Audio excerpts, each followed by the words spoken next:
এই কিছুদিন থেকে ভালো ঠান্ডা পড়েছে, তাই সকালে না ঘুম থেকে উঠতেও খুব একটা আলসি লাগে।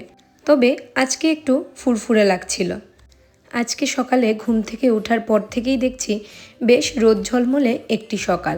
আর এই বছর না শীতের শুরুর থেকেই আমার হাজব্যান্ড ছাদ থেকে কালো তুলসী পাতা এনে আমাকে আর আমার মেয়েকে খাওয়ায়।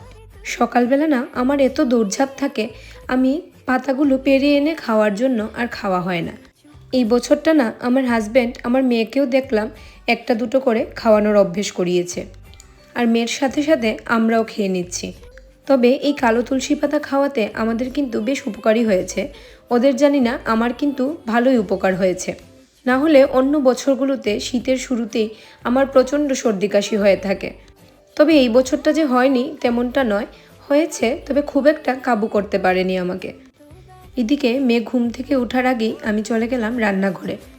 আজকে রান্নার দিদিকে বলেছি, দিদি আজকে বেশি কিছু রান্না করতে হবে না, সব সবজি দিয়ে একটা ডাল বানিয়ে নেব। কারণ রোজ রোজ না এই 4-5 তরকারি খেতে একদম মন চায় না। মাঝে মাঝে এই পাতলা ডাল ভাজা এতেই না খেয়ে শান্তি পাওয়া যায়। আর শীতকালীন এই সবজিগুলো দিয়ে ডাল খেতে কিন্তু আমার ভীষণ ভালো লাগে।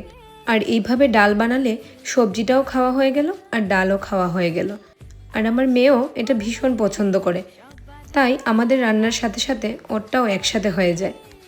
আপনারা কারা কারা এইভাবে ডাল খেতে পছন্দ করেন আমাকে কমেন্টে অবশ্যই জানাবেন। এইদিকে রান্না সেরে গিয়ে দেখি মেয়েও ঘুম থেকে উঠে একা একা বসে আছে। আমাকে দেখে তখন মেয়ের কি আহ্লাদি, বাপরে বাপ। আর মেয়েকেও না ঘুম থেকে ওঠার পরে ব্রাশ করিয়ে তারপরে আগে জল খাওয়াই, আর সাথে 1-2টা তুলসী পাতা। কারণ আমি বিশ্বাস করি ছোটবেলা থেকে এই ভালো অভ্যেসগুলো গড়ে উঠলে এর উপকারটা বড় হয়েও পাবে।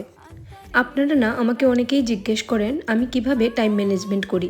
একটা ছোট্ট জিনিস শেয়ার করি, যেমন স্নানের সময় যে ড্রেসটা পরে যাব সেই ড্রেসটা একসাথে পরে বেরিয়ে গেলে এতে কিন্তু অনেকটাই সময় বাঁচে।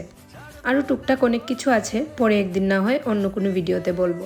এদিকে বেরোবার সময় এই নতুন গাছগুলো চোখে পড়লো, ভাবলাম আপনাদের সাথে শেয়ার করি। আজকের ভিডিও এখানেই শেষ করছি, সবাই ভালো থাকবেন।